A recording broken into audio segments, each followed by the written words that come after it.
sok gerage asal iman jeung ikhlas. Urang boga duit, aya kebutuhan di lembur urang masjid tak naon dia kebutuhanana cenah ieu mah saeutik cenah Pak naon hiji semen bangsa 10 toronton naon deui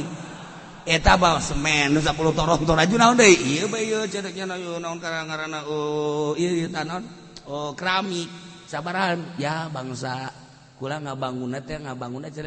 kali 50 tapi hayang make marmer tenang tah beunang heulana dia tanya cekel kumana 2 miliar alhamdulillahirabbil alamin tuh rasakeun ge engke bakal dagang nyana aya beta jalan eta keur cerita gede jadi tadi Pak Bendi ulah ieu keur ngabangun masjid naon nu dibutuhkeun lah ieu mah sakadar ieu doang ieu naon karang-karangna jang molester pasir lah ulah loba-loba 2 behelanan 2 truk tah engke kita laku bae tah dagang karungna teh dibere laku Gusti Allah dibere laku lain amin atuh praktekkeun Gusti ya insyaallah karasa ge yu'tikum khairam mimma ukhidha minkum bakal dibere ku Gusti Allah leuwih tibatan anu dibikeun ka batur je tibatan dibikeun ka keramik lah keramik gorengan ada kamari teh 5 juta keuntunganna bisa 50 juta ya Allah ya Rabbi tapi lamun kieu mah Bismillahirrahmanirrahim alhamdulillah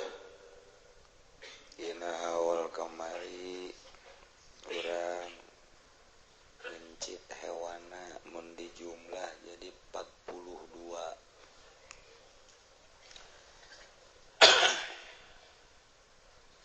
cai atuh geus alhamdulillahirabbil alamin boro-boro dipake nginum dipake mandi dia bisa jadi muji syukur ka Gusti Allah subhanahu wa ta'ala jeung sajaba-sajabana nu hadirna nu bebeja ka kula bae ti Sabtu eta geus aya urang Jawa Tengah kemudian Jawa Timur Kalimantan Padang Aceh cek kula saha nu ngabejaan teh si jelema tuh jadi dia mah kula dibejana ulah lobaan ulah rame-rame urang-urang bae tapi ternyata 42 ludes kabeh berarti atuh gitu eta alhamdulillah malah sangu mah murad marit sakitu ge nu masakna aya 12 lembur tah eta tanda ka dieu teh lain dek zikir-zikir amat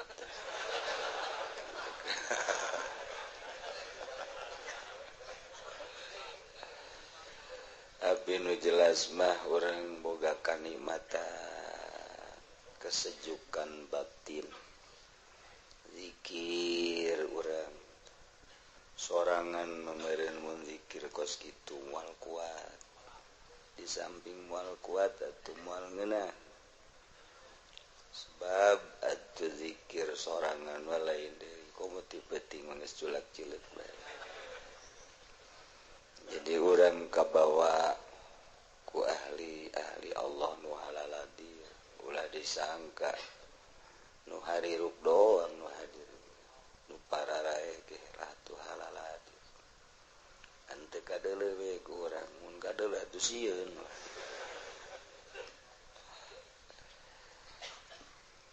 harapanana eueuh deui hayang diaku umat Kangjeng Nabi Muhammad sallallahu alaihi wasallam tur diaku murid Tuan Syekh Abdul Qadir Al Jailani Quddisa Sirruh belah dieuna pisan urang contoh Kangjeng Nabi mah pelebah syariat nama atuh wajib kabeh lebah hakikat nama usaha nu bisa nyontok ka hakikat Kangjeng Nabi nu babaturanna ge malaikat Jibril urang mau babaturan teh jurik amang-mang urang kuntianak babaturan teh paling rendah jin di handapeun tangkal kayu caringin paling rendah eta. Nah jadi urang belah dia nama nyonto para wali Allah khususna Syekh Abdul Qadir umumna para wali-wali nulai berbagai torekat anu dikembangkeun di dunia julukan ngaranna beda-beda tergantung kumaha anu nyiptakeun jalan baik Ripaiyah, Utsmaniyah, Samaniyah, Sattariyah jeung sajaba-sajabana terutama Qadiriyah wadang Sabandiyah nu paling loba di dunia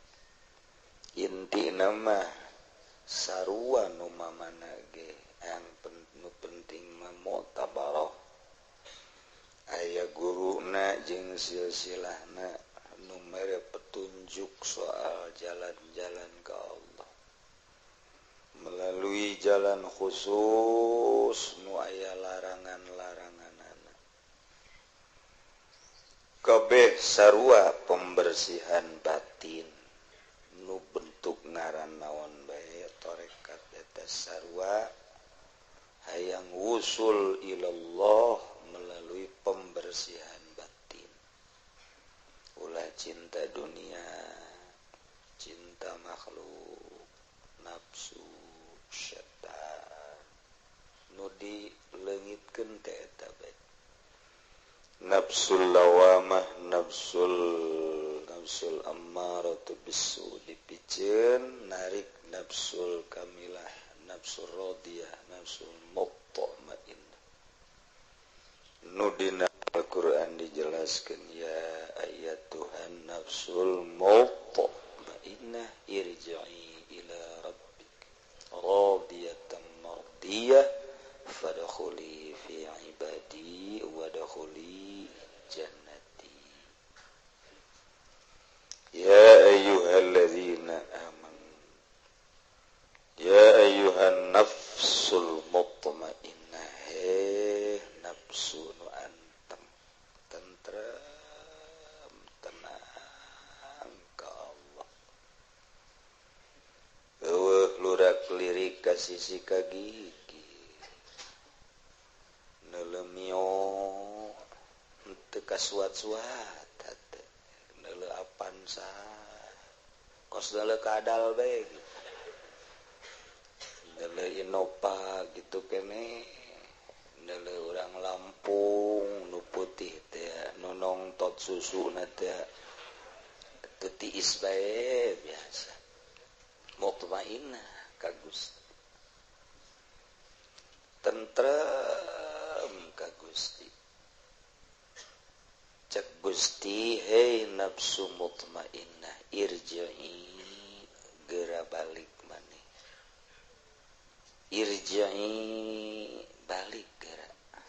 ka ditu urang titah baralik ke kabehan ila rabbiki ka pangeran anjeun radiyatan mardiyah ridho tur dipikar itu ngeunah teu hayang nanaon neuleu nanaon ge ambung hiji we Allah tentrem bisa ngomong doang kan urang kitu teh bisa ngomong doang eusina di jero nafsul mutmainnah teh aya genep hiji al-jud wa tawakkul al-ibadah al-khasyah tah eta lah di jero na nu kudu diteangan lamun urang bisa nafsu datangkan nafsul mutmainnah geus pokona mah ngeunaheun ibadah nu dideuleuh ti Allah urang panneuleuh mio neuleuh sekupi aju timbul pertanyaan sabaraha ya teh kabeulitan teh ku aing jol bae babaturan ngobrolkeun mio jeung sekupi atuh babar eta mah eta mah tuh baheula mah memang 3 juta DP na ku ari mah 500 asal KTP bae 500 ge diutang ayo ge berangkat kaganggu di jero hate teh gersang resah begitu salat Allahu Akbar mio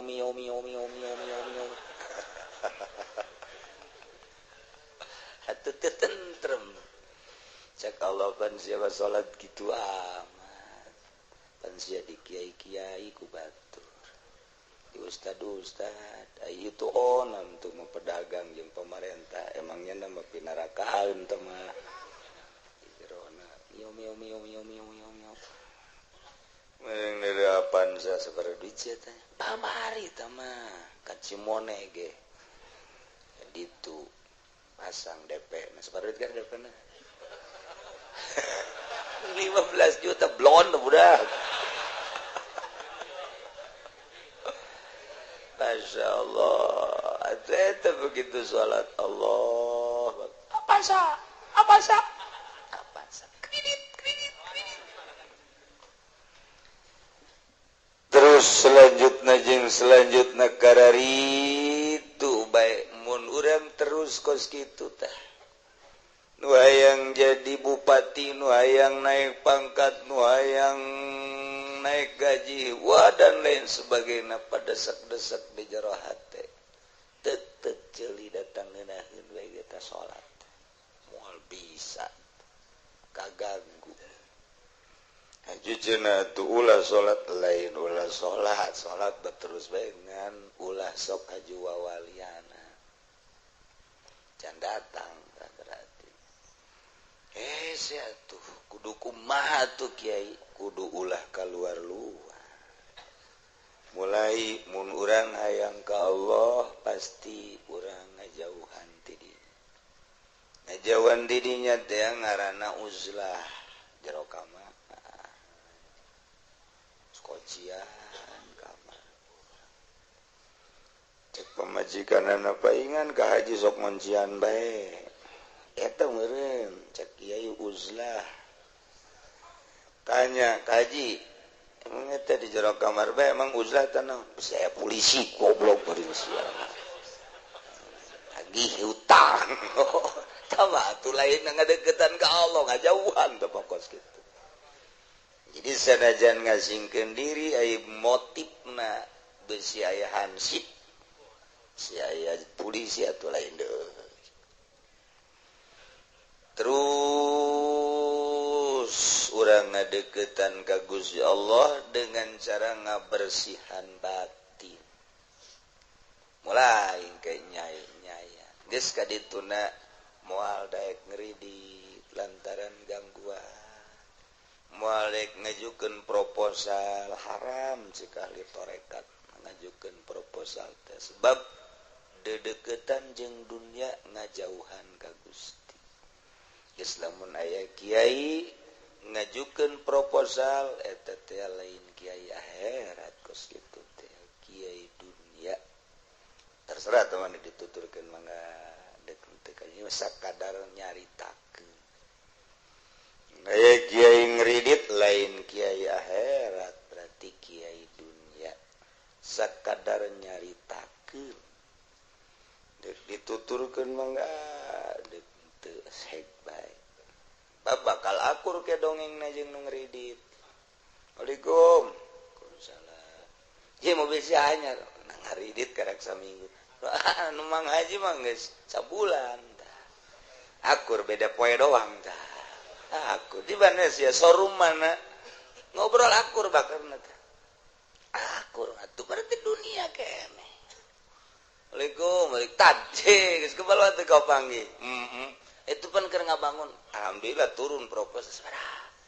sebarang turun di turun 100 ngajukeun mah nu turun aja 70 nu 30 ka mana meureunnan eta mah ku dedemit meureun ye pugu utama ngaji ge eukeur 2 kali teh kalau proposal sarua teh 100 turun malah 50 nih mah dedemit teu berderajan eta mah tuh akur ngobrol tuh moal jauh ti obrolan nu karari tapi lamun jeung ahli Allah beda bakal ngobrol moal ngobrolkeun nu kitu ngobrolkeun teh cara dumadeheus cara dedeketan ka Gusti Allah Subhanahu wa taala nah hese horenganan ibadah jalur eta teu hese teu naon tergantung kumaha bagian ti Gusti Allah lamun boga bagian ti Gusti Allah gampang atuh jaka bege diatur ku Gusti ngan paling rendah nama kitu atas di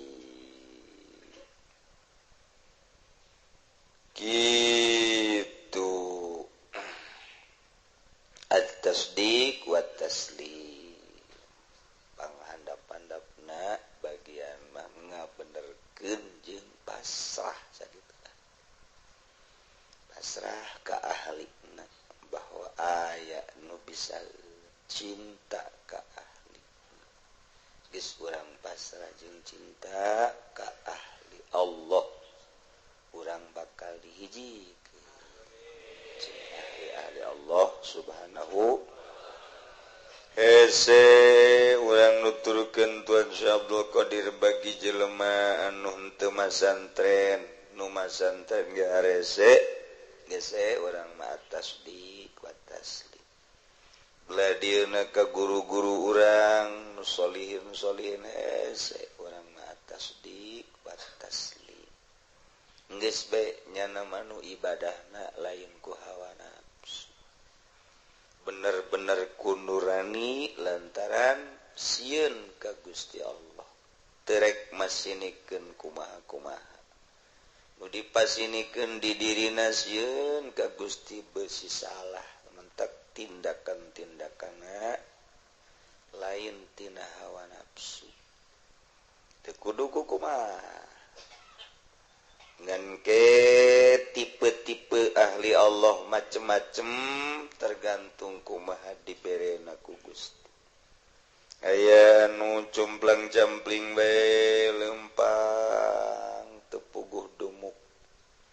aya anu pipindahan bae engkena ti hiji kampung ka kampung ti kabupaten ka kabupaten aya nu anjreg bae teu kanyahoan ku sasaha ti loba omong aya anu biasa nyana dakwah luar biasa teu mamrih kacape ngan tilok daekeun make tarif hari tilok make DP kos kitu mah tilok bahkan dibere ge leungeun katuhu kekepret leungeun kencan manampana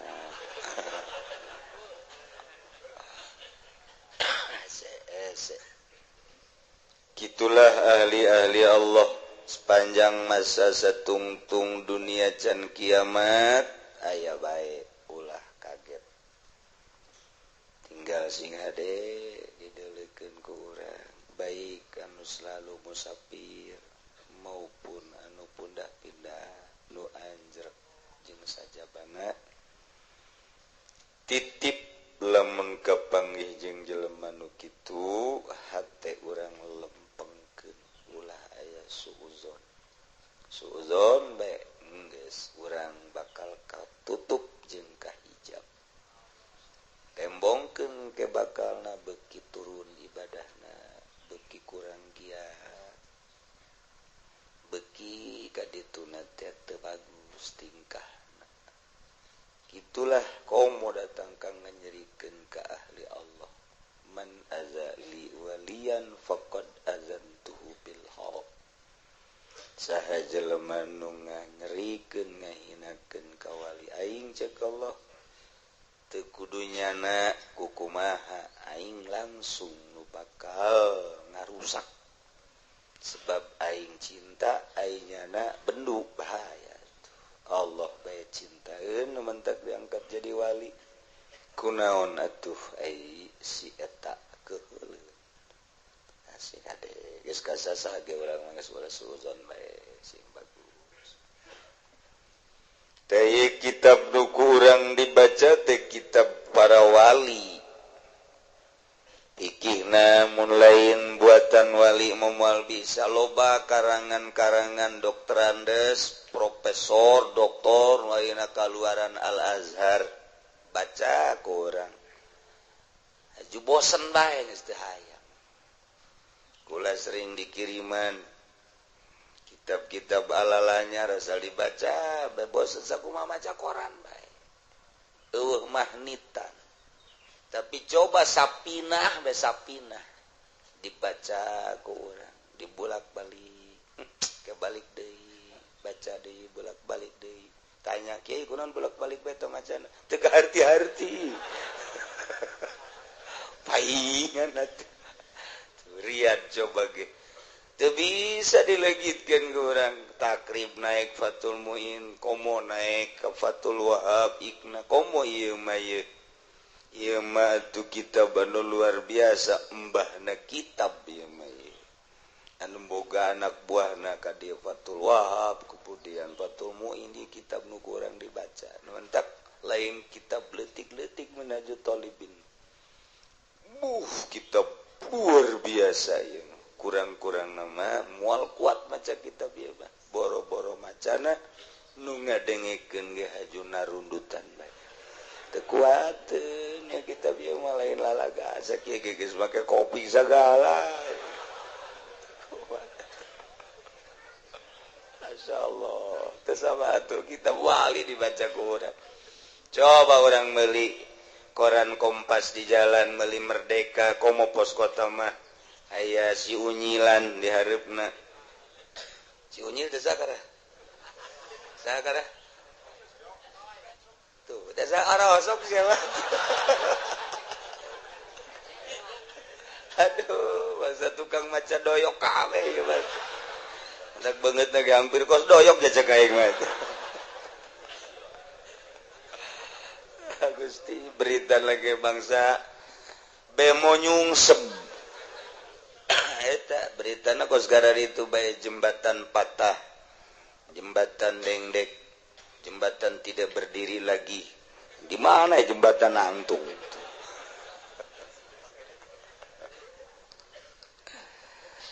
tidak kurang lembaran kedua si budak susu nu budaan sih eta beda teh bahasa kos itu buringas bae boro-boro nungor aki-aki kacamatana dibuka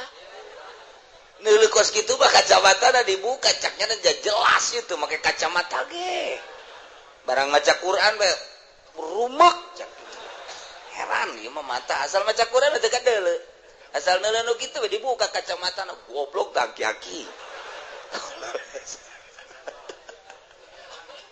asalnya itu mata tuh bisa dipakai ibadah dia dipakai nu kitu nu liwat be orang Lampung kok kaca dibuka muter amat sih bujurna sakana innalillahi sakitu aki-aki maca kitab dibaca deui pake deui kacamata teu kadeuleuan sakana sekolot ai tadi neuleuh bujur ngora kene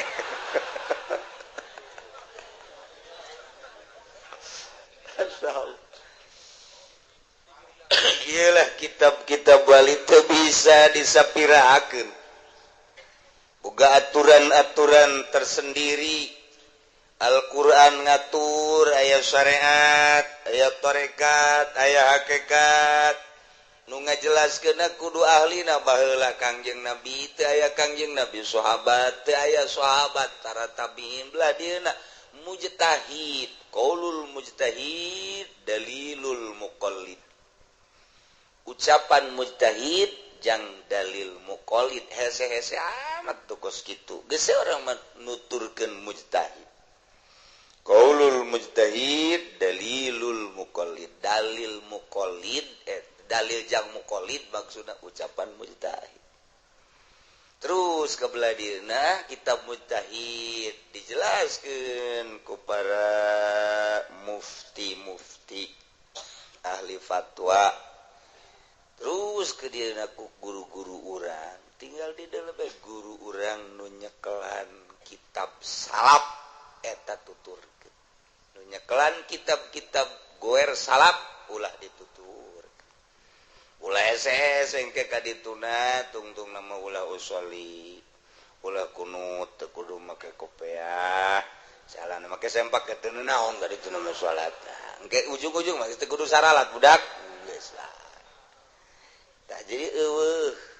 adab-adaban coba disalap masya Allah jeung beda-beda sinarna bahkan kuari keur meujeuhna kitu digalakeun deui di Indonesia kitab salaf lantaran selama beberapa puluh tahun deuk ngaleungitkeun salaf kakarak endek doang teu mampu ieu oyag karakter bangsa Indonesia khususnya umumna di dunia akhlak manusia di khususnya di Indonesia umumna di dunia ieu hancur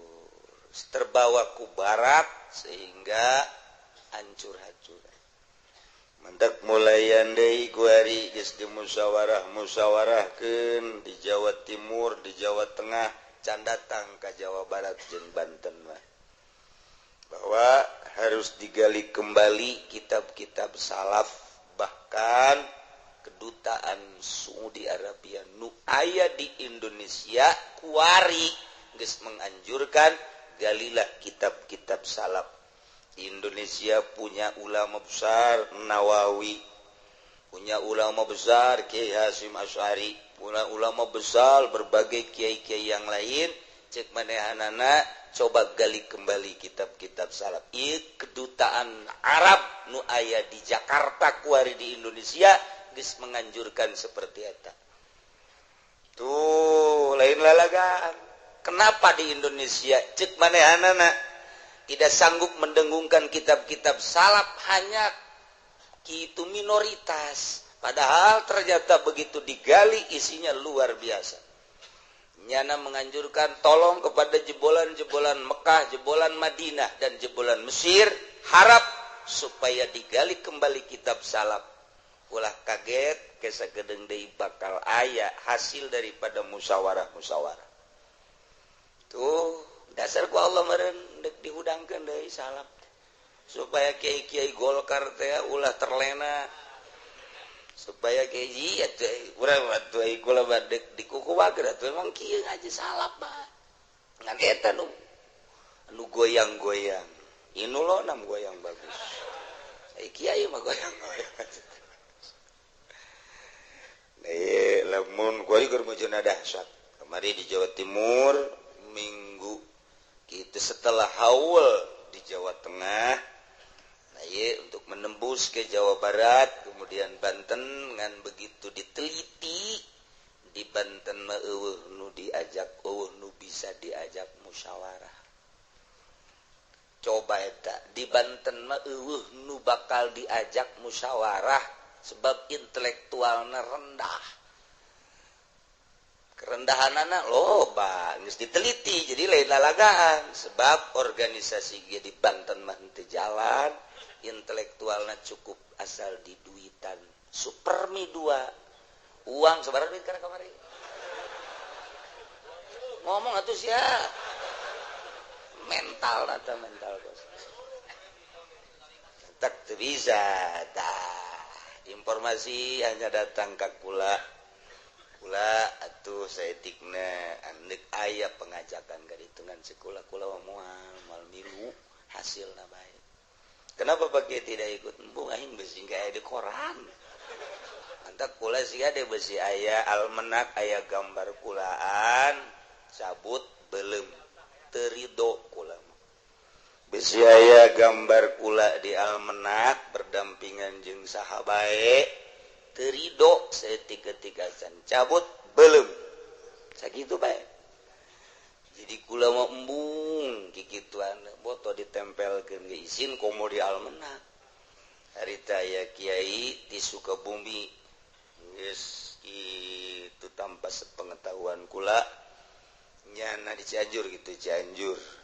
apa Sukabumi poan da kiai lah nyin pondok pesantren jeung majelis akhirna gambarnya na jeung kula waktu kunjungan dicetak di almanak sekian ribu bebe jaga kula hasilna ieu cenah tah Pak Kiai ieu majang pondok pesantren ulah cek kula hapus heula nu kulana di pondok pesantren di dinya kunaon kula ditempelkeun ulah tari doi mah cenah kiai teu kudu kumaha asal kiai izin teu izin embung emang kula sok neulekeun kieu beta sok neulekeun almanak batur aing ge mun dipoto kos kitu isina amat aing embung kecuali foto kula dibawa dicokot ku parawan masalah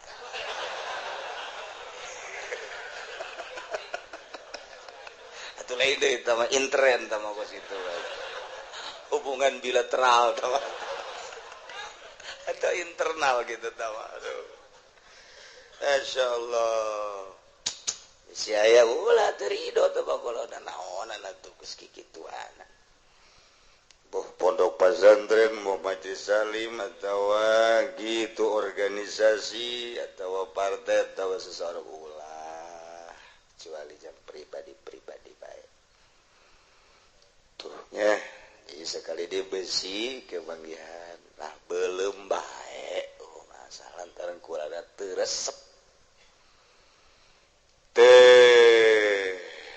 jadi kitab wali kitab para ulama salafus sholihin kuari keur digali kembali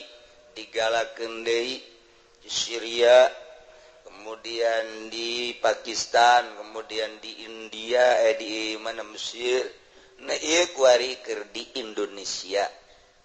hasilna ke tungguan beberapa itu minggu atau bulan deh. Kan geus dikumpulkeun alumni Madinah geus dikumpulkeun sekian puluh di briefing ku kedutaan Arab bahwa jangan terlena dengan paham-paham Wahabi aneh nah ieu mah anehna deui Jakarta nu Mekah anu Wahabi na pohara Arab nu Wahabi na ieu kedutaan Arab nu kuari menganjurkan seperti eta didiskusikanlah karena penurunan moral hiji kedua kekuatan perang Taliban Sunni kekuatan perang Irak Sunni Wahabi mah teu boga kekuatan di Iran anu gawok nang tangan Amerika Sunni di Indonesia lamun eueuh Sunnian bertekuk lutut di hareupeun Amerika nah iyalah deuk aya perubahan saeutik mudah-mudahan dia diberi kuat amin ya rabbal dan berbagai singgungan-singgungan masalah doa ya di Indonesia nu terjadi nu selalu bertolak belakang jeung ahli sunnah wal jamaah yakni salafus sholihin ya kuari keur diomean deui lalauna bahayana gede ka hareupna entek kula ge kaondangan teu daek teu kudulah kula mah se ngajina jeung orang lembur jeung orang ketos jeung orang bangsa tuguha ranca bango masa jelema nu ti loka kota teh paling ceknya mah kota teh doyong sakitu kota teh doyong atuh geus jeung nu kitu aja orang lembur lah teu kudu ka kota sekedar informasi nah nu mantak kuari endek ngabersihan batin teh hese dina hayangna guru namana dina kapanggih jeung guruna berangkatna sulit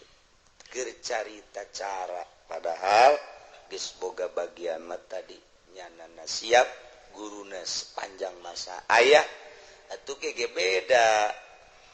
da uzlah teu kudu ka gunung teu kudu ka leuweung boga cara-cara tersendiri sanajan di imah bae uzlah mah bisa bae ulah mimilu bae ngasingkeun diri teu kitu mah sakali deui mudah-mudahan turuba urang kamari dumadeus urang kamari melalui haul mudah-mudahan di samping urang hayang diaku murid oge mudah-mudahan urang bisa ngabersihan batin urang tina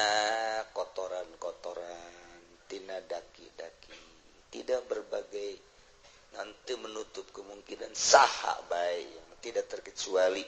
boh kalangan santri ustadz kiai kalangan pemerintah kalangan pejabat kalangan ekonom kalangan petani jakabeh dia nurani nama bersih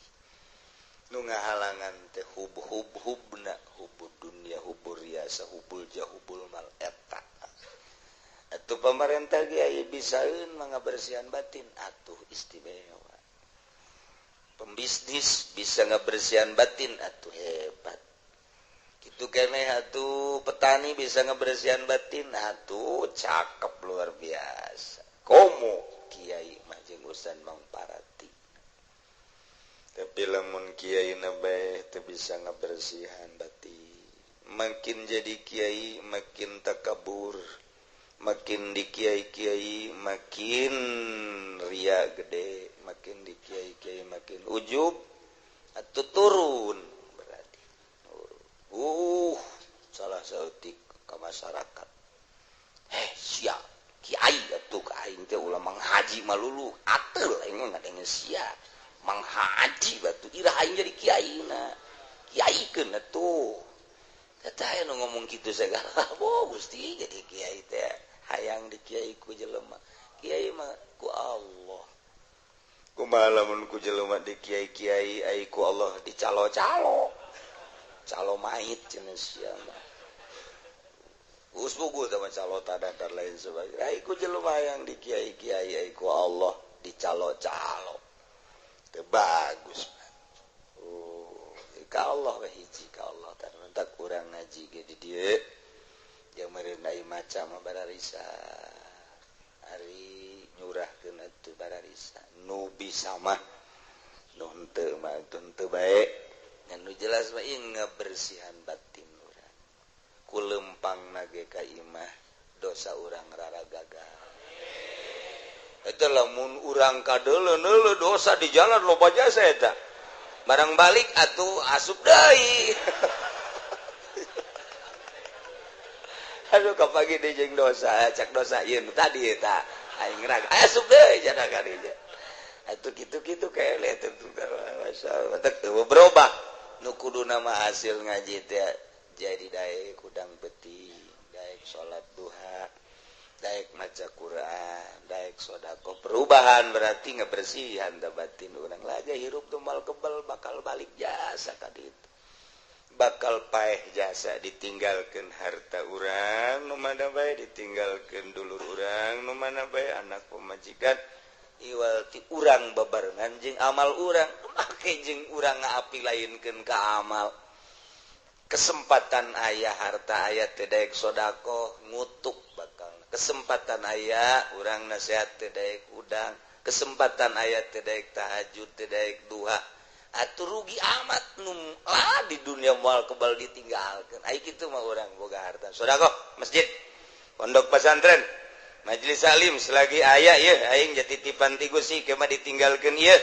penting udang ala kadar tuh 2 rakaat bae mah duha kitu keneh maca Quran lah ta salat atawa penting ieu urang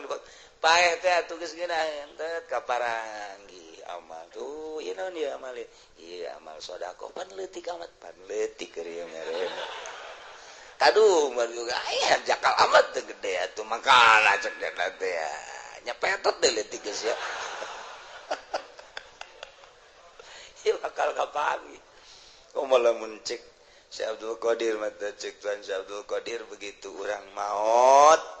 engke bakal kapangi cek Tuan Syekh Abdul Qadir sarua jeung Imam Ghazali ti ditu teh ti Kangjeng Nabi keneh rentul bakalna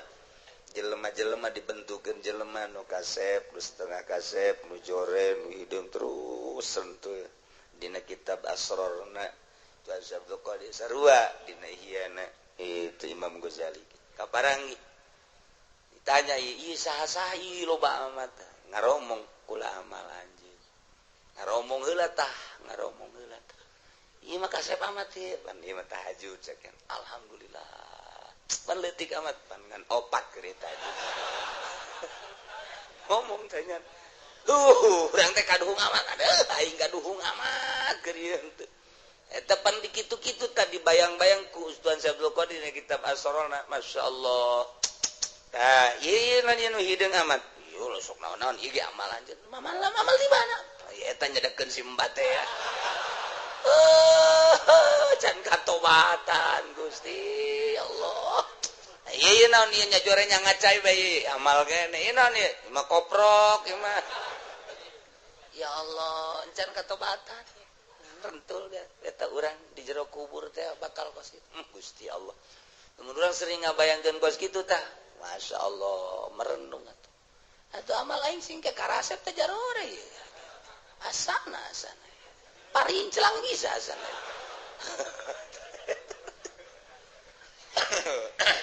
urang lamun ningalian kitab-kitab wali-wali Allah dibentukeun gitu muringkak bulu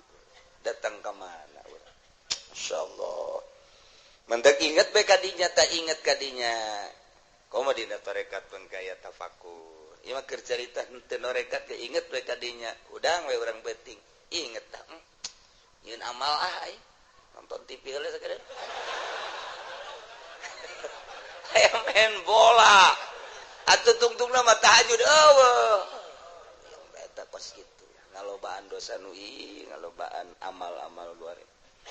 bayangkeun ku urang ketika urang di mahsyar amal rentul jarore boro-boro malaikat urang sorangan greget ka amal urang deuk sanu nulungan kitulah dina asrar Syekh Abdul Qadir bayangkeun urang di mahsyar amal urang rentul ngadareuketan urang terus bae urang lumpat ka mana nyana nutur-nutur urang bae geus kabeh deres anu bagus nu goreng ketika urang endek ditimbang amal atuh urang ge boga sangka begitu neuleuh hararideung azan aing mah ditimbang ka dieu yeuh geus urang lagi boga sangka eta kos karari itu disia-siakeun ge cek atuh deuk naon disia-siakeun ieu mah amal sia endek kumaha tapi lamun kararasep baragus atuh tenang urang deuk ditimbang siap ditimbang sabaraha jeung di mana siap urang geus neuleuh eta kararasep atuh nu bakal numpakan belah katuhu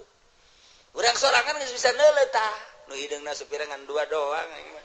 ieu waduh kararasep coba lamun hideung gawe waduh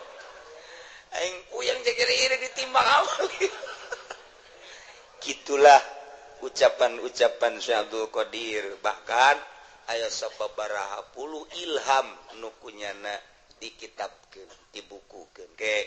kukula insyaallah iraha dibacakeun ilham langsung ti Gusti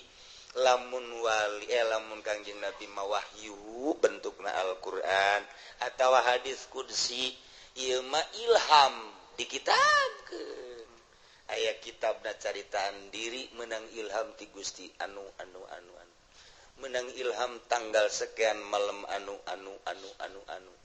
mantak kekutubanna nampak lantaran ilhamna dikitabkeun ku hese-hesena dibaca kapanggih bae urang jeung Haji Ilham ya iya ya Haji Ilham ya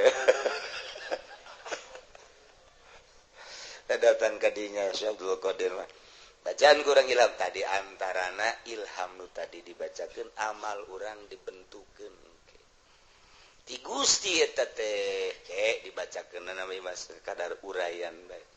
jadi urang isin ke di mahsyar teh lamun urang di mahsyar teh ke kieu teh tiuk bae kapanggih panding babaturan Pak Haji urang atuh eta naon eta lho eta nu hideungna teh ieu kredit mio ieu nu ieu apaan sa nu ieu teu ngazakat nu ieu atuh pan isin urang bayangkeun cek Abdul Qadir engke bakal kos kitu masyaallah di dunia mama di kiai-kiai di akhirat na engke bakal kanyahoan oh kurang dibuya-buya teh jahara ridho eta ieu nu mau proposal ti Golkar cenah izin jasa entak makin nyaho makin sieun makin api makin sabodo aing mah mikiran diri aing ge kararieu hese jasa boro-boro mikiran sararia di dunia kene ngasingkeun diri kitulah ala kadar perjalanan wali kalamun bisa bedang ke herang di jero hatena eueuh anu cara ricing eueuh mio eueuh sekupi eueuh avanza eueuh innova aya getrek doang di dieu ku atuh hiji ge gede tah trek mah eueuh geus tenang salatnya ge ngina Allahu akbar moal buru-buru Allah nu aya di jero teh Allah nu ngahirupan urang nu ngayakeun nu ngarizkian nu ngahirupan nu maekeun nu ngagerak-gerak atuh ngeunaheun kapanggih geus salat teh kapanggih jeung Allah bahasa sompralna keur ngobrol jeung Allah disebut munajat geunaheun Allah tenang aya kretek-kretek kurtak-kretek aya nu bangsa ganggu aing ja aing mah keur jeung Allah teu izin sia ka Allah moal sieun urang aya kuntilanak bapak sia kuntilanak ka dieu ayo bariskeun ku sia kuntilanak sia incuna baona bapak kolot wae aing moal sieun aing mah keur jeung Allah atuh datang deui bapak kolot deui deui sia kalau banget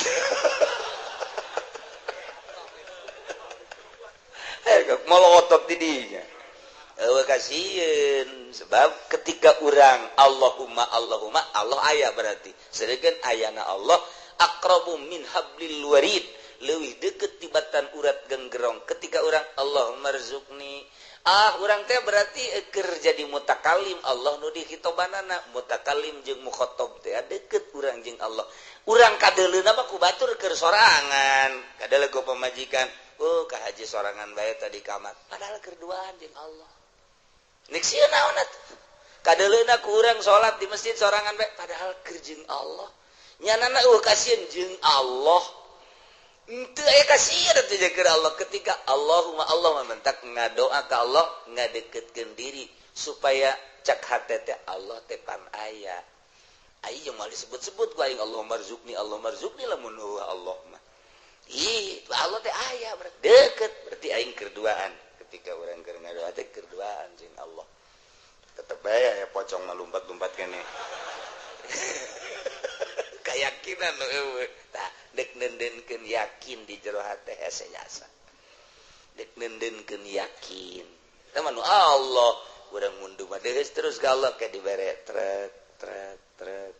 blek yakin ka Allah asal geus yakin bae ge ujianana lempang dicai teas cai hayang napak sancang bisa hayang nembus bumi bisa lantaran geus boga kayakinan tuh dunia nu Allah leutik tak Syekh Abdul Muhi pamijahan jalan handap itu Syekh Abdul Hasanuddin jalan luhur ketika di Mekah dekat Indonesia pas ini heula ku hebat-hebatna Ki Khalil itu kaki Abdul Muhi geus kada teu heula bae walau mangke nyusul jalan handap ngan yana ngarokok heula geus kira-kira beres nembus jalan handap tinggalin Gusti Maulana Hasanuddin ku sebab ngarokok heula tak keur ngaji mah ulah ngarokok kemeng geus beres ngaji si tinggalin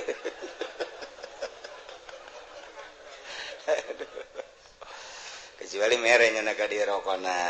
atau berjamaah jeung kula masalah tama tinggalin kabehan tama tuh Masya Allah ya urang hayang bersih hati jasa ngeureun bersih hati mah nikmat komo lamun pamajikan urang bersih hatena atuh sorga tah mah urang boga pamajikan hatena bersih bening mengkristal atuh salakina sorga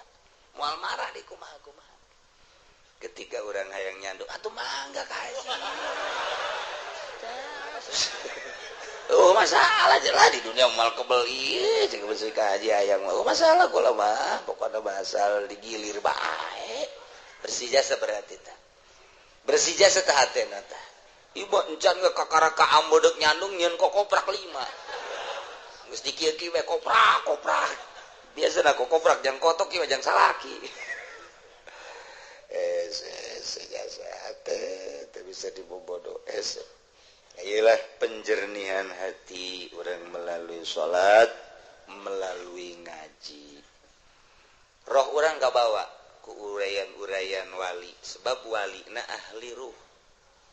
waliullah teh beruhna bersih ketika orang nyaritakeun roh wali roh orang teh nyambung roh orang nyambung orang yang melengak we ge nyaritakeun roh wali teh oh gitunya bisa ieu bisa napak sancang bisa kehandap roh orang tercengang cak roh orang sia tuh gitu kumaha tuh carana tuh ngajina ulah ngopi bae atuh roh urang teh berontak sebenarnya mah ka mata ulah nonton TV BKCL ieu mah ngaji ge HP di bawa bae roh urang berontak roh urang berontak demantak ge teu kudu make pamflet teu kudu dilarang membawa HP teu kudu asal rohna geus sadar engke ge HP diteuneun sorangan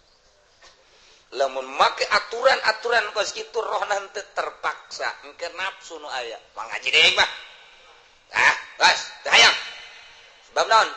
aku kan sangat mencintai HP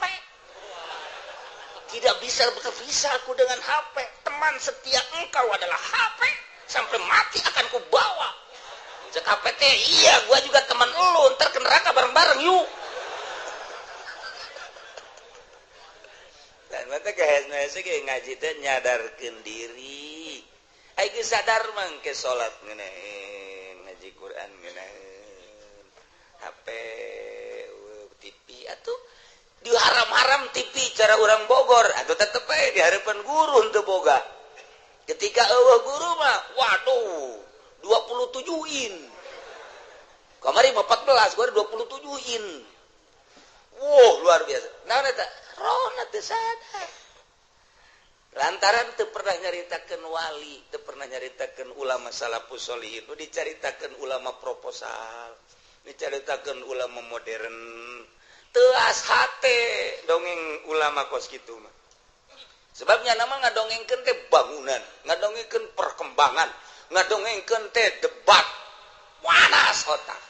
panas ngadongengkeun tuh yang kemarin tuh udah beres nih kreditannya sekarang ngeredit lagi tangkorak sia goblok meureun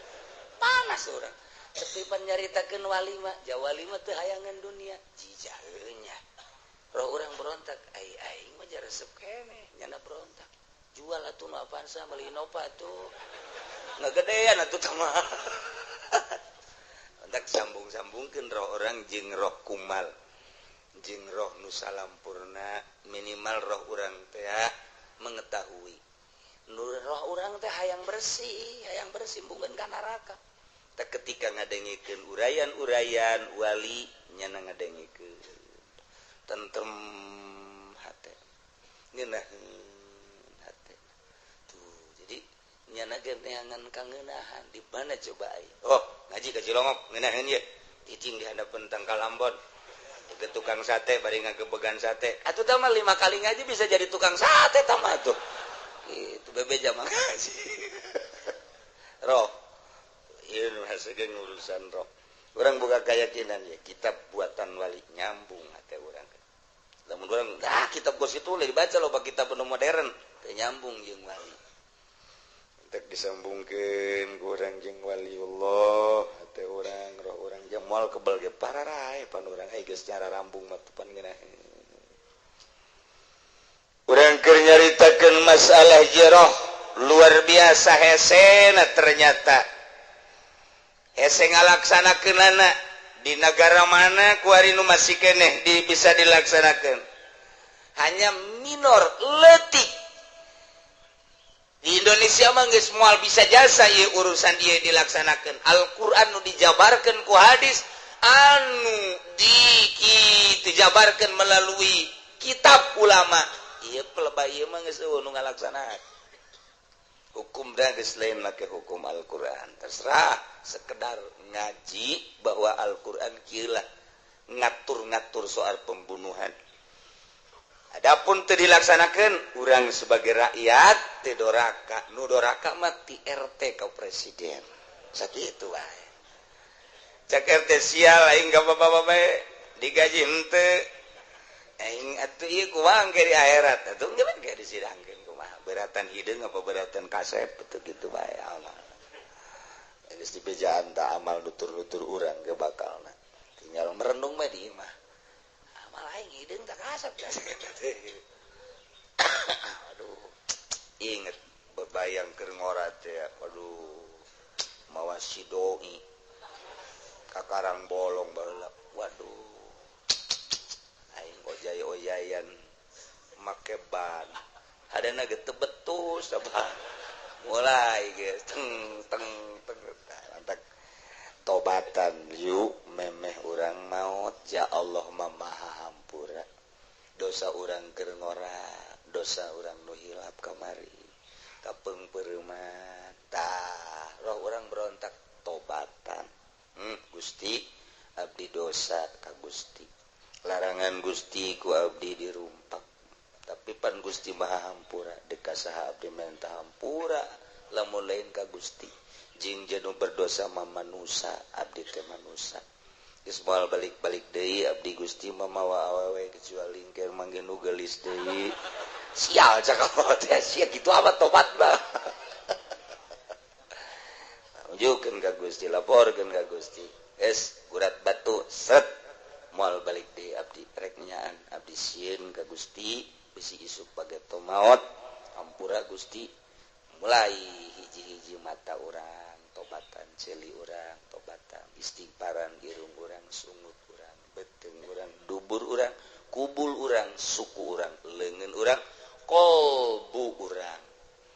mulai geus lamun ke urang dina ilmu tasawuf mah latifatul qalbi na tobatan latifatur ruhna latifatul sil latifatul qafi akhwana bas qalab tobatan alamul amri na jeung alamul khalqi na ditobatan mulai urang merenung sakurang teh mun dosa teu diampura kumaha engke beda leuleus hate ketika leuleus urang salat geungeun Allahu akbar cek Imam Ghazali cek Syekh Abdul Qadir tanda urang dihampura dosa ngeunaheun salat ulah hese-hese hendak sahabat nanyakeun ka Kangjeng eta dosa urang ditarima jeung teu ditarima da ku Gusti Allah tobat urang karasa teh teu karasa kumaha hate ngeunaheun leuleus teu berontak ngeunaheun ke salat ke tentrem tanda ditarima lamun urang tobat terus bae istighfar tapi salat eueuh perubahan tanda can diterima tobat urang jababari atuh nya hojalan mah ih cenah kiai ieu mah kadang-kadang ngeunaheun kadang-kadang henteu oh eta teh kadang-kadang Allah ngahampura kadang-kadang henteu tinggal lobaan mana we asal lobaan teu ngeunah teu dihampura berarti sia eta teu karasa ieu teu karasa ieu ku hate coba ge urang lamun boga duit bae sedekah tah nu butuh tah emang orang boga ibadahna teh dina harta tah hitung-hitung geus teu kudu dihitung-hitung buah juta buah puluh juta nu keur boga mah kira-kira ge ngeunaheun HSG ge kerek HSG tentrem hate tentrem ku kerek-kerek dah atuh teh udang-udang dohor asar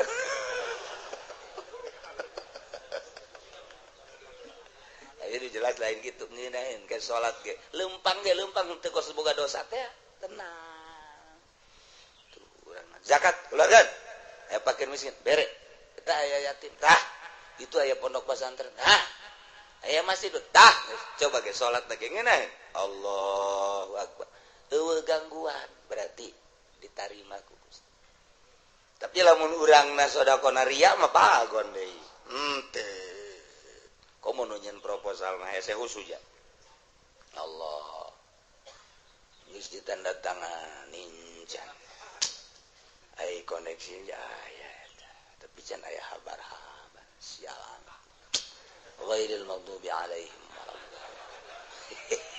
salat sikos kitu heran ai eta pagawean ustad proposal goblok ya sebenarnya ikeur carita bati moal husu atuh ka jadi entak di ilmu tarekat mah haram urang ngajukeun proposal sebab dedeketan jeung dunia jeung manusia ngajauhan Allah haram. Urang lamun nyaritakeun haram di syariat kos kitu teu salah ditorekat mah haram. Sakumaha kamari ayat ieu diturunkan perihal Sayyidina Abbas Ibni Abdul Muttalib.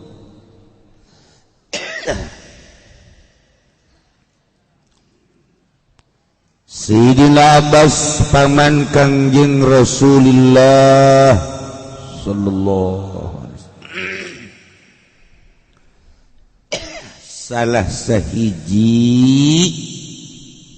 tinu 10 nu ngabiayaan peperangan Badar di golongan kufar.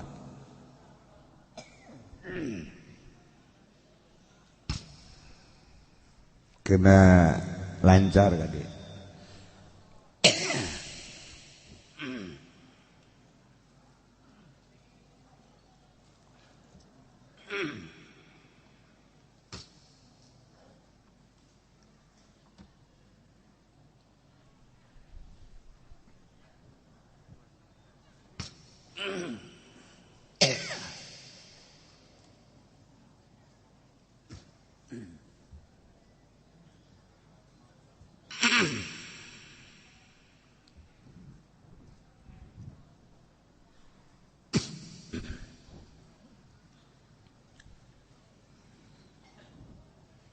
Anjeunna keluar ti Mekah beserta rombongan-rombongan menuju Badar. Nyana keluar ti Mekah menuju Badar membawa 20 uga ina emas untuk menopang kebutuhan pangan selama peperangan di Badar. Masya Allah. 10 komponen manusia digilir. Kebenaran giliran Sayyidina Abbas radhiyallahu anhu can asup Islam harita. Giliranana pas giliran perang. Begitu peperangannya sorangan boro-boro ngabiayaan ngaluarkeun biaya nyana sorangan katangkep kata wanu sejen gugur nyana katangkep. Masya Allah karim. Sakumaha kamari Amru ibnu Sufyan, Abdul As ibnu Rubai, Suhail bin Amr, Al-Walid bin Walid, Sa'ib bin Yazid, Wahab bin Umar, Abu Aziz ibnu Umar, Al-Abbas ibnu Abdul Muttalib, Abu Izzah. Katangkep tokoh-tokoh tersebut katangkep. Sedangkan kan mamang, ieu mah mamang katangkep. Masya Allah, geus puguh minantu katangkep. Mamang sorangan katangkep. Katawan tidinya ngamamang lapor ke Kangjeng Rasul fakallama Rasulullah ayu sabal isrun uqiyah min fidai. Cik urang maalo ke Kangjeng Nabi. Mamang katangkep. Ieu mah kieu bae tuh lah hitung bae hitung ye babawaan teh jang tebusan. Cak Kangjeng Nabi teu bisa kitu mang.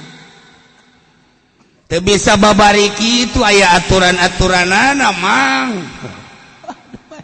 Ulah anggap enteng mang. Tah teu bisa dengan begitu saja Kangjeng Nabi untuk melepaskan kamamang bae teu bisa sebab aya aturanana. Tidinya terus pakai aturan-aturan tertentu anu geus ditentukeun teu bisa make gagampangan gitu. Akhirnya akhirnya Sayyidina Abbas atuh ieu bae jang dua dulur Ukel bin Abi Thalib jeung Naufal bin Haris. Nah ieu mah kukula neuk ditebus bae make ieu sebab ieu mah murah. Tebus bisa tapi Sayyidina Abbas teh sorangan mah encan katebus. Sayyidina Abbas tebus dua dulurna Ukel bin Abi Thalib jeung Naufal bin Haris. Cik Sayyidina Abbas, ya Muhammad tatrukuni atakaffafu Quraisyan ma baki. Kunaon ari ieu mah dudua dimanggakeun ditebus ai kula ko diantep cek Sayyidina Abbas pan kula teh mamang. Kieu mang.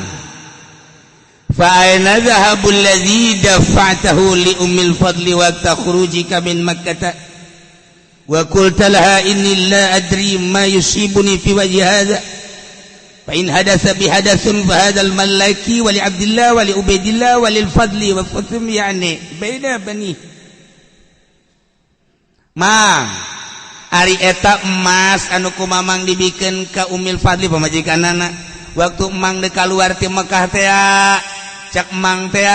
ka Ummil Fadl yeh cenden ieu emasnya kan ieu kakak teh nyaho naon nu bakal terjadi andai kata terjadi di peperangan ieu kakak paeh atuh ieu emas bagikeun jang anjeun ka pamajikanana jeung Abdillah anakna Ubaidillah jeung ki Fadl jeung ki Qasamnya bagi-bagikeun tapi lamun teh mah atuh teu kumaha atuh ieu mah cekal bae heulanan. Tah, kaget Sayyidina Abbas. Cek Sayyidina Abbas teh wa ma yudrika. Ya ibnu akhi, ai eta nu nganyahokeun ka dinya sa. Kan kula ngomong duaan bae, di samping duaan tengah peuting. Sasa. Lain sakadar kuek lain. Ai kuek doang mah aya 5 watt mah. Ieu mah geus pohara berarti tan. Heuh, kos jelema jorenya sencur. Berarti hideung menyon aya di nyana kabeh. Tah ieu. Ieu supaya jabat duaan, jabat tengah peuting. Wa bayudrika. Saha anu ngayahokeun mere nyaho ka ajeun ya ibnu akhi saha? Cek Kanjeng Nabi akhbarani bihi rabbi anu ngabejaan ka kaula pangeran kula. Masyaallah. Cek Sayyidina Abbas ana asyhadu annaka shadiqun wa asyhadu an la ilaha illallah wa annaka abduhu wa rasuluh fa inni a'taituha iyyahu fi suwadil lail wa lam yatu alaihi ahadun illallah. Eueuh nu nyaho kula mere duaan mah tengah peuting ko nyaho maneh geus akhirna mah asup Islam Sayyidina Abbas gara-garana kos kitu asup Islam bahkan yana marentah kedua anak dulurna maneh asup Islam akhirnya Ukel asup Islam Naufal asup Islam ara asup Islam iyalah hidayah mah hidayah kadang-kadang loba jelema nu asup Islam di penjara kadang-kadang keur sugih mah manehanana keur sugih popohoan tapi geus susah tasbih dibawa bae kocrek teh jelema urang namun kuari nyaritakeun Ahok kamari nyana bener-bener mencaci maki Quran dicaci maki kiai dicaci maki dengan gerak Allah nyana lengser di penjara pamajikanna ge balik gua lagi hayang nyaho SMS nomor sabaraha eta pamajikanna tah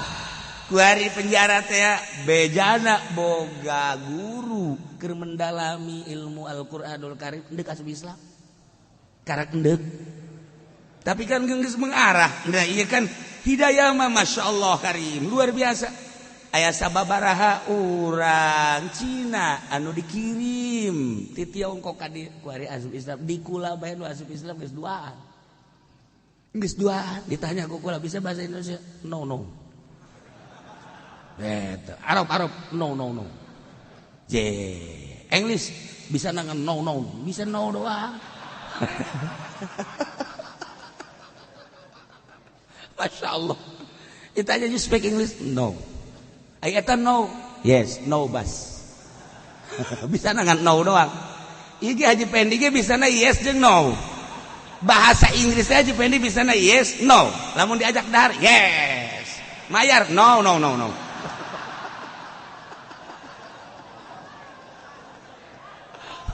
Ay boga babaturan teh kos kitu jasa. Inggris teh dua bae yes, no. Lapar, yes. Makan, okay, yes. Mayar, no.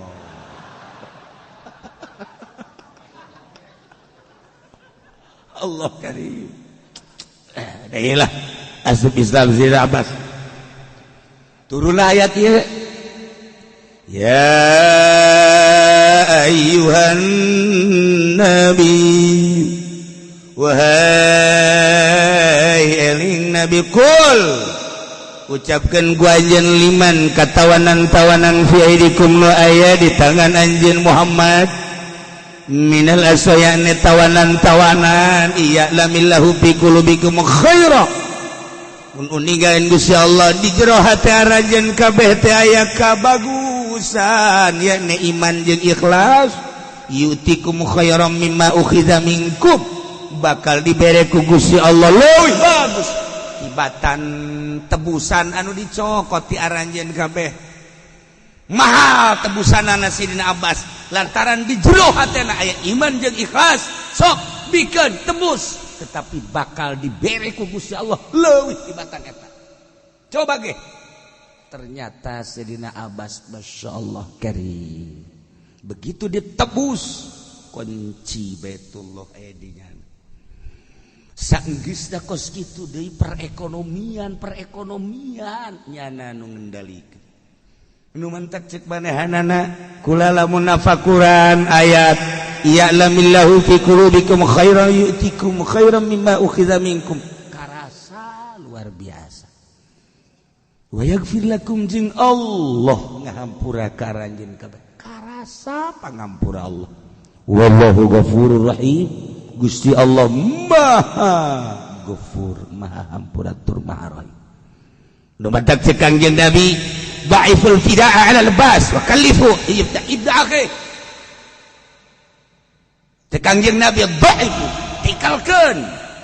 tebusan mamang kula nu ngaran Abbas boh ditikal luar biasa tetapi Allah janji ya'lamillahu fi qulubikum khairan yu'tikum khairan mimma ukhidha minkum karas aku Sidina Abbas bener-bener eta teh sakadar eta teh tebusan dalam rangka perang urang kuari sok gerage asal iman jeung ikhlas urang boga duit aya kebutuhan di lembur urang masjid tah naon dia kebutuhanana cenah ieu mah saeutik cenah Pak naon hiji semen bangsa 10 toronton naon deui eta bawa semen nu 10 toronton aju naon deui ieu bae ieu cedeknya naon ngaranna ieu tanon keramik sabaran ya bangsa kula ngabangunna cenah 50 kali 50 tapi hayang make marmer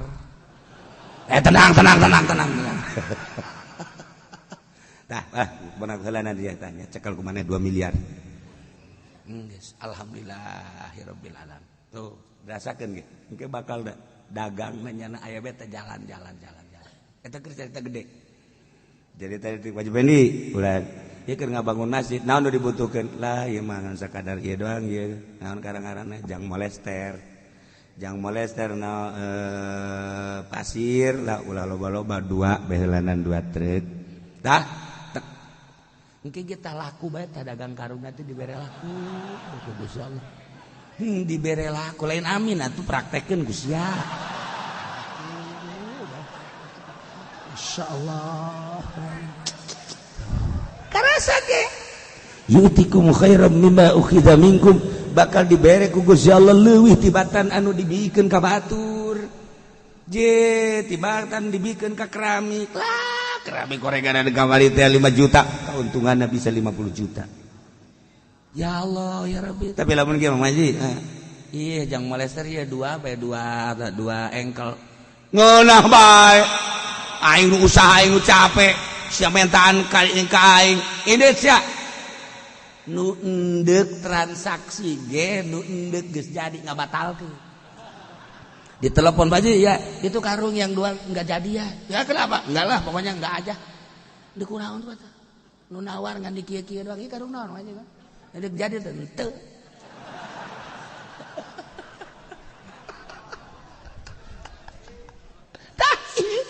Oke lagi. Urang boga loyal di jero hate urang, masjid. Loyal majelis taklim, pondok pesantren, fakir miskin, nu butuh-butuh komo tak ka santri mah. Saya bangun ngalamun bae di imah can balik di ka pondok. Kunaon emang? Emang ongkos mah aya ngan darurat. Aja kulah yang beli kitab, makula can boga, can ke dagang heula, dagang untuk masya, dagang uleg. Ya Allah, ya Rabbi. Beli kitab sabaraha duit ten? Beli kitab 1,5 juta. Dagang uleg jeung emak-emak kulana ngan sejutaan. Deuk kira kabeuli teh sia. Makana. Nah, gas ulah ngareong-reong ka masya. Dah, duit tah jang beli kitab tah 2 juta. Ayo, tah jang di pondok tah 1 juta. Geus ka ini. Nu bener, Pak. Ulah nu bener geus itu. Masyaallah, nya ngadoana ge bari ceurik. Mudah-mudahan Pak Arifin lain hajian lain Pak Arifin dimajukeun ku Gusti Allah tuh doanya kemana geus baliknya di pondok lagi inget asal muka kitab ieu pemilikeun Mang Arifin asal dibuka Mang Malikeun Arif inget aing keur ieu ka pangaji-ngaji pedi mah teu dibere ku nya keur baca kitab pan eta mah maca kitab mana aya mualifan kadege kan bahasa hate urang ku ki musonifna cak ki musonif cak mualifna teh nu mana teh nu pelitna nu mana nyahoeun kan nya barang di dieu oh eta Allah karim nah wa yuridu lamun ngarepakeun ya samun boga harapan ngahianat ka anjeun Muhammad niatan iman ikhlas bener-bener menganiaya ka Kangjeng Nabi lamun urang ningali kuari penganiayaan baheula zaman PKI peraniayaan terhadap kiai baheula zaman Kangjeng Nabi dianiaya lamun Kangjeng Nabi keur sujud ditendeunan dalam jeroan onta bahkan ditajongan kan Kangjeng Nabi lamun bisa terjadilah di zaman komunis kuari kembali deui du dipek-prekan naudzubillah min dzalik summa naudzubillah min dzalik mudah-mudahan disaralamatkeun ku Gusti Allah Subhanahu wa taala. Nah, wa yuridu lamun boga harapan ieu para tawanan ngahyanat ka anjeun Muhammad dengan ucapan-ucapan nu jelas, ucapan-ucapan nu janggal. Faqad khalullah berarti nyana telah mengkhianati Allah kisamemeh ieu samemeh perang Badar. Emang geus mengkhianat ka Gusti Allah jeung ka para mukminin ka Kangjeng Nabi. Atuh geus dilanjutkeun ku nyana kahianatan nyana nu matak merangan Kangjeng Nabi, nu matak merangan mukminin ge nyana geus mengkhianati Allah jeung Rasul Allah. Nah, kam kana minhum ku Gusti Allah dikongangkeun para kafir di Badar. Akhirna dibunuh, ditawan. Ti dieu nya boga harapan untuk membalas. Wallahu alimun hakim. Allah Maha uninga terhadap makhluk-makhluk. Allah Maha bijaksana.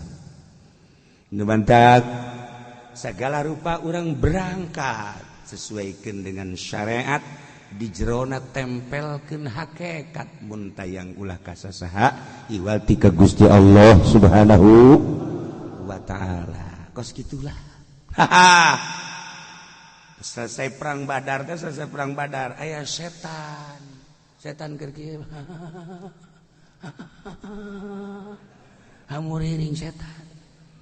kapanggih ku iblis raja setan. Hai prajurit kunaon maneh hamuriring amo cak kena pedang. Naon kena pedang? Suku potong setan ge sukuan potong. Paroh jerinan luar biasa. Coba ka dia. Nyana ingkeud-ingkeudan kali jahe. Obatan.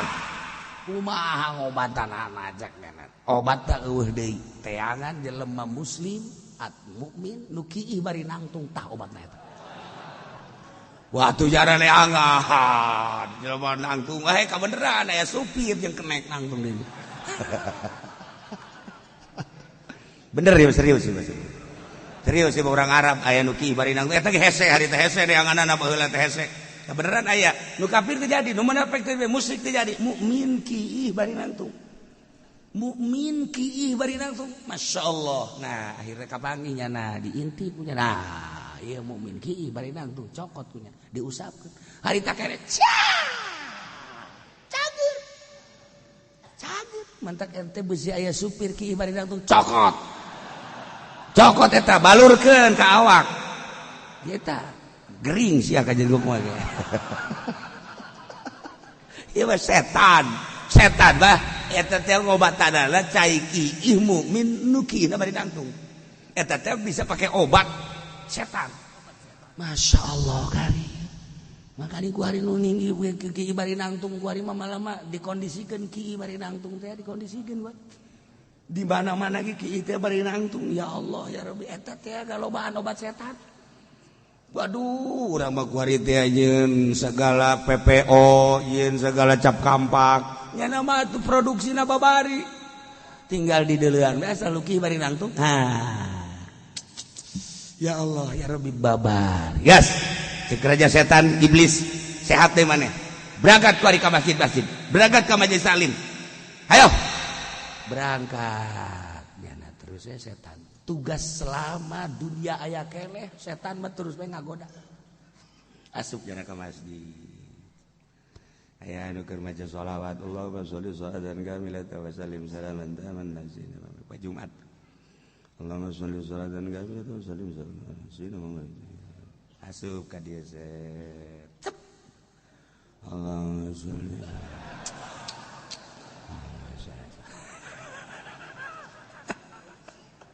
aja bayar lentu mulai aya deui asup ka situ Allahumma sholli sholatan kamilatan asup ka dieu tapi teu daek tunduh bae teu daek tunduh Allahumma sholli sholatan kamilatan wa sallim salaman teu bae teu daek tunduh kuat amat ieu cek setan teh mulai digoyangkeun hatena tak karung nu itu sabaraha jumlah nu itu nu geus dipak sabaraha gitu teh salilah eta terus bae Masya Allah tah arasup kadu keur sarolat tundek salat diuk terus keur salat terus bae jalan nah ieu mah keur memeh mah salat pa Jumat ana arasup tah setan teh dikepar arasup ka masjid nah begitu ngadenge nu azan Allahu akbar setan nyana lumpat ka nu teu kadenge adzan. Da mana teu kadenge adzan barang nyana beung misalna lumpat 100 meter masih kadenge kene we. Allahu akbar Allah. Lumpat. Narangkarak we nyana teu kuat dan jeung babaturan amun cak nyana. Suara adzan pohara tah. Aman, di masjid aman tah moal tah. Urang ge ngadengekeun adzan kan. Tentrem gawe asyhadu an la ilaha illallah. Setan latara. Asyhadu anna Muhammad Rasulullah. Urang ge ngajawab asyhadu anna Muhammad Rasulullah. Setan. Eureun. La ilaha illallah. Allahumma rabb hadhihi. Setan datang di mulai usolli karunggoni Allah.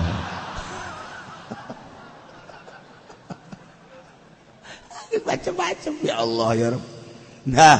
iyalah